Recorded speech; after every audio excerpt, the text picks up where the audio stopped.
سلام، به قسمت سوم آموزش فن بیان و اعتماد به نفس خوش اومدید.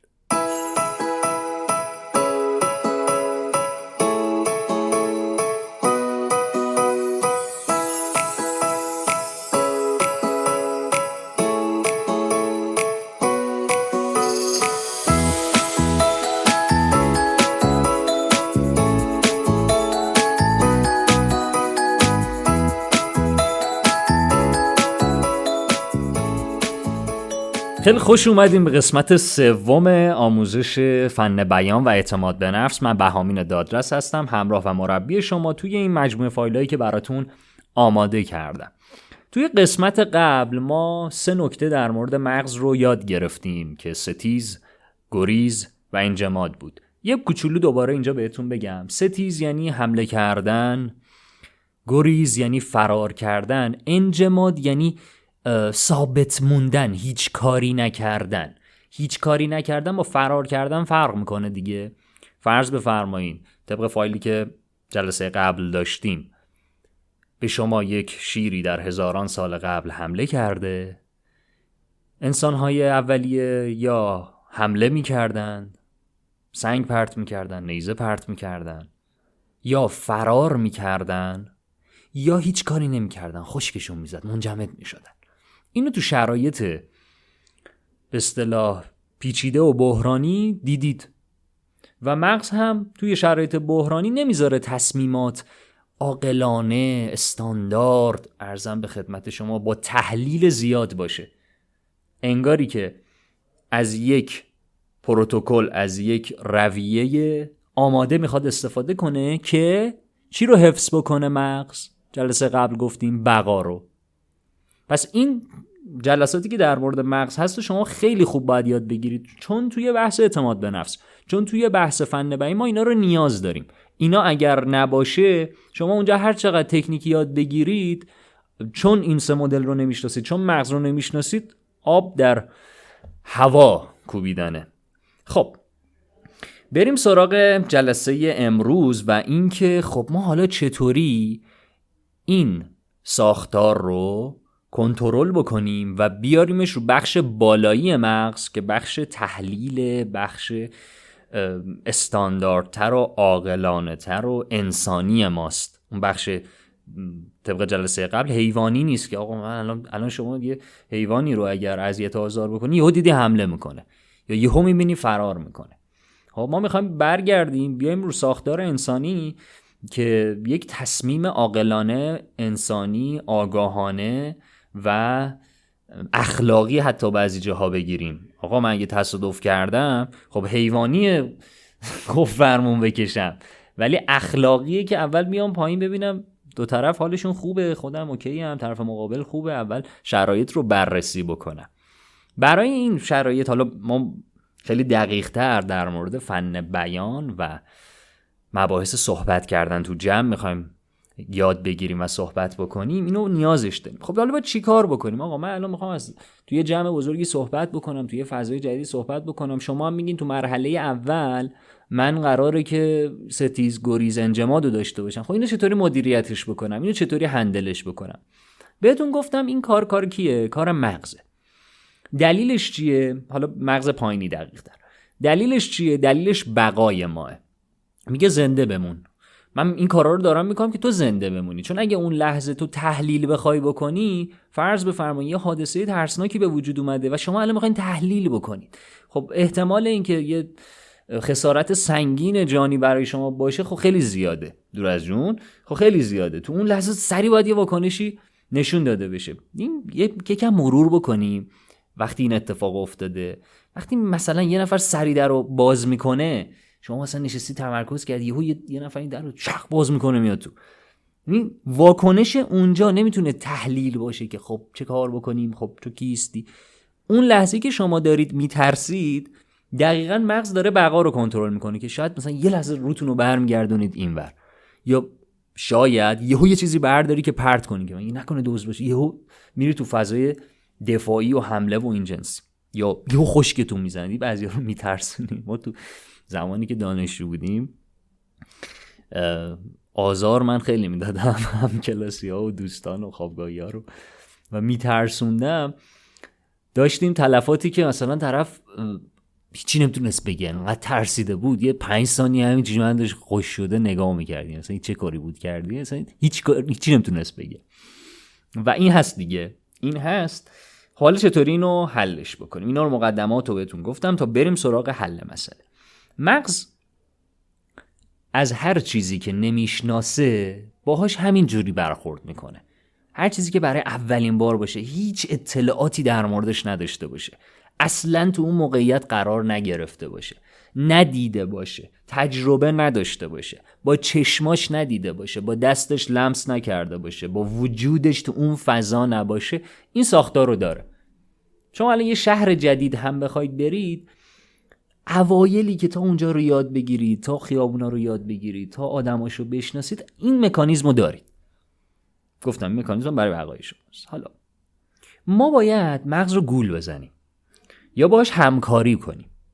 گول بزنیم یا همکاری بکنیم یا یه جوری بهش بگیم که ببین عزیز برادر، تو میخوای از من مراقبت کنی، من درک میکنم.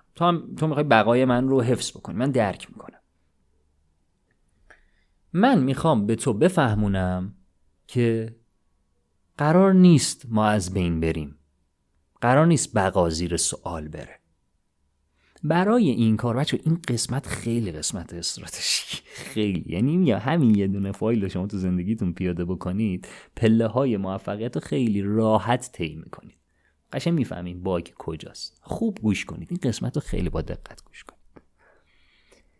من باید به تو بفهمونم که قرار نیست خطری از جنس از بین رفتن بقا ما رو تهدید بکنه. خب چطور این کار رو انجام میدن؟ به اصطلاح بهش میگیم پیک زدن. آروم آروم، خیلی، حتی بعضی موقع ها میلیمتری شروع میکنیم فضایی رو برای مغز ترسیم کردن و قرار دادن. الان مثال میزنم قضیه براتون جا میفته که بفهمه آها ما زنده میمونیم. مثلا سخنرانی بزرگی داریم، قراره جلوی 700 نفر 800 نفر صحبت بکنیم، یه سخنرانی بزرگی یا مسابقات یا یه ارائه مسابقات دانشگاهیه یا حالا هر چیز دیگه. من دارم خیلی بزرگ براتون در نظر میگیرم که شاید خیلیاتون تجربهش رو نداشته باشین و دقیقاً اگر تو اون فضا قرار بگیریم میفهمین که من چی میگم بهتون، چون چیزهایی رو میبینید که شاید هیچ وقت تجربه نکرده باشین، مثل لرزش زانو، لرزش دست، ضربان شدید قلب، خشک شدن شدید دهانتون، قرمز شدن، استرسای عجیبی هم میبینید، خندتون گرفته میتون جلو خندتون رو بگیرید. اینا همش بازیای مغزه. با همه اینها میخواد بقا رو حفظ بکنه. خب حالا باید به مغز پیک بزنیم، یعنی یک ماکسیمومی رو بهش نشون بدیم که ببین نگاه کن، دیدی زنده موندیم، ببین دیدی زنده موندیم. چی کار میکنیم؟ بیایم یه استراتژی بچینیم، یه نقشه راهبردی بچینیم برای مثلا سخنرانی 700 نفره‌ای که هفته دیگه داریم و هیچ تجربه‌ای توش نداریم. مرحله اول شاید این باشه که شما فقط برید سالن رو ببینید، سالن خالی رو برید ببینید، چون مغز قراره اونجا صحبت بکنه دیگه، قراره اونجا باشه دیگه. از اونجا هم میترسه، میگه این بوی مرگ میده. ما میبریمش اونجا و نشونش میدیم، لابلای صندلی‌ها راه میریم، رو سن راه میریم، میکروفون خاموش رو میگیریم تو دستمون و بدون که صدامون توی سالن بپیچه صحبت میکنیم. چه اتفاقی داره میفته؟ مغز میگه آها نمردیم، آها خوبه، هنوز اتفاق ترسناکی نیفتاده و میریم. تمام، ما یه پیک زدیم اینجا، به مغز نشون دادیم که ما زنده ایم. میریم سراغ مرحله بعد، فردای اون روز. بعد این باید این اتفاقای پیک زدن در طی زمان بیفته، این خیلی مهمه ها. باید یک زمانی داشته باشه. حالا برای بعضیا شاید این فرایند 1 ماه باشه، برای بعضیا شاید مثلا 1 هفته باشه، برای بعضیا شاید حتی چند ساعت باشه، ولی یه فرایند زمان بره. با توجه به گذشته‌ای که داشته فرد، این میتونه بیشتر طولانی تر بشه. میریم خونمون، فردای اون روز مثلا یکی از استادهای ما توی اون سالن سخنرانی کرده، سخنرانیش هم مثلا توی کانالای دانشگاهیمون هست. میریم اون سخنرانی رو میبینیم، باز مغز داره یه پیک دیگه میزنه، یعنی از فضای قبلی، از اتفاق قبلی که رفته سالن رو دیده، حالا داره یک تجربه دیگر رو میچشه، میبینه، حس میکنه. سخنرانی استادمون رو میبینیم و مغز به این نتیجه میرسه ببین این نمرده، ولی باز بازیاشو شاید در بیاره. میگه خب اون نمرده، اون استاده، اون 30 ساله داره درس میده، تو چیکار میخوای بکنی؟ تو که اصلا تجربه نداری، اولین بارته. باز مغز بازی خواهد آورد. روز بعدی یه نفر دیگه تو همون سالن سخنرانی داره و من که حالا به عنوان فردی هستم که استرس دارم و ترس دارم، پیک جدیدم اینه که برم تو سالن بشینم و سخنرانی ایشون رو نزدیک ببینم. میشه یه پیک جدید. یا من تو اون سالن بودم. ببین مغز حالا نسبت به چند روز قبل که اولین بار این سالن رو دیده، سالن براش آشناست. میگه ای بل چقدر باحال، ما اینجوری اینم صحبت کرده، من اینجام. حالا چقدر بهتر که اون نفری که داره برای شما صحبت میکنی که همکلاسی خودتون، که دوستای خودتون هم باشه، اونجا پذیرش مغز خیلی بالاتر میره. میگه این نگاه کن، اینم دفعه اولشه ها، این پسر این دختر تونسته، تو هم میتونی. ولی باز هم مغز بازیای خودش رو در خواهد آورد. وسط سخنرانی شاید یه استراحتی بدن. پیک جدید چیه؟ یواشکی بریم جلوی سن، اینا که این افراد که دارن از سالن خارج میشن نگاهشون کنیم، همین نگاهشون کنیم، هیچ کاری نکنیم، همین نگاهشون کنیم. اینا دارن میرن، این همون افرادی هستن که چند دقیقه پیش براشون سخنرانی شده، الان دارن از سالن خارج میشن. دوباره وقتی هم که دارن وارد سالن میشن، شما دوباره میرین ردیف اول نگاه میکنید، یا شاید دفعه دوم برید رو سن نگاه کنید که اینا دارن میان. مثلا گوشی هم دستتون باشه، 2 تا عکس بگیرید به بهونه عکس. و حالا داره چه اتفاقی میفته؟ باز یه پیک جدید داره تو مغزتون به وجود میاد. این روال همینجوری میتونه بره جلوتر دیگه. فردا دوباره بیاید از سیستم صوتی استفاده کنید، سالن خالیه و میکروفون رو بردارید، یه 2 تا فوت کنید، 2 تا سلام کنید، 2 تا یه جمله‌ای بگید. روز بعدی با 3-4 تا از دوستاتون دوباره برگردید تو سالن و سخنرانی که حالا آماده کردید رو اونجا باهاشون تمرین بکنید. نگاه 3-4 نفر اینجان. من یه نکته‌ای که به بچهای دفاع پایان نامه دارم میگم، مهمترین کاری که باید انجام بدید اینه که تو طول اون مثلا تا قبل از ارائه‌تون، تا قبل از سخنرانیتون، تا قبل از دفاعتون، حتما چند تا دفاع ببینید، جلسات دفاع رو بشینید. اینا کمکتون میکنه. و این فرایند و این پیک زدن باعث میشه که این مغز از اون بازی و از اون ترس و از اون نگرانی این که آقا من قراره دیگه نباشم و بقام زیر سوال بره، راحت بشه، خیالش راحت بشه، بگی خب ببین نگاه کن ما قرار نیست بمیریم. دور از جون این مثالی بهتون میگم چون به خاطر اینکه دقیقاً مسئله مغز همینه و این رو هم با هم داریم.